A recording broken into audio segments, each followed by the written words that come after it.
જૂનાગઢ જિલ્લાના કેશોદ તાલુકાના અજાબ ગામની કન્યા પે સેન્ટર શાળાના 80 વર્ષ પૂરા થતા હોવાને લઈ દર વર્ષની જેમ આ વર્ષે પણ વિદ્યાર્થી દ્વારા એન્યુઅલ ફંક્શનનું આયોજન કરવામાં આવ્યું હતું, જેમાં વિદ્યાર્થીઓ ભાઈ બહેનો દ્વારા પોતાની કૃતિઓ રજૂ કરવામાં આવી હતી.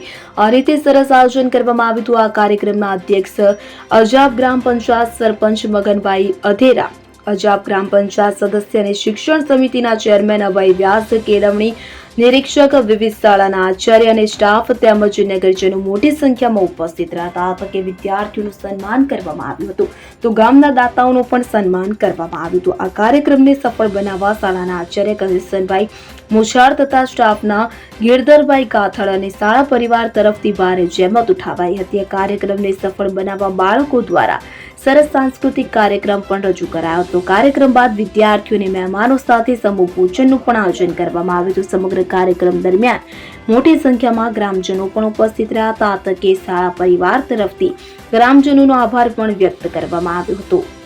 આજરોજ શાળાના 81મા સ્થાપના દિન નિમિત્તે શાળામાં વાર્ષિક ઉત્સવ ઉજવવામાં આવ્યો.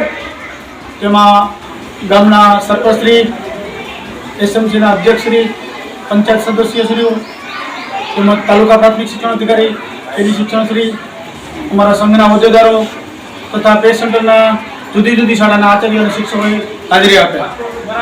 બાળકોની જે સુસુપ્ત શક્તિઓ છે એને બહાર લાવવા માટે સાંસ્કૃતિક કાર્યક્રમ રાખવામાં આવ્યો અને બાળકોએ ખૂબ જુસ્સાભેર ભાગ લીધો અને ગામ લોકો તરફથી પણ ખૂબ પ્રતિસાદ જોવા મળ્યો. ગામ લોકોની વાલીઓની હાજરી ખૂબ બહોળા પ્રમાણમાં હતી, એટલે જે અમને ઉર્જા આપે છે અને આ દર વર્ષે આવો કાર્યક્રમ કરવાની અમને પ્રેરણા મળી છે અને બધાએ ખૂબ સહકાર આપ્યો છે. અને રુસી બાબરિયા સાથે સીન 24 ન્યૂઝ કેશોદ.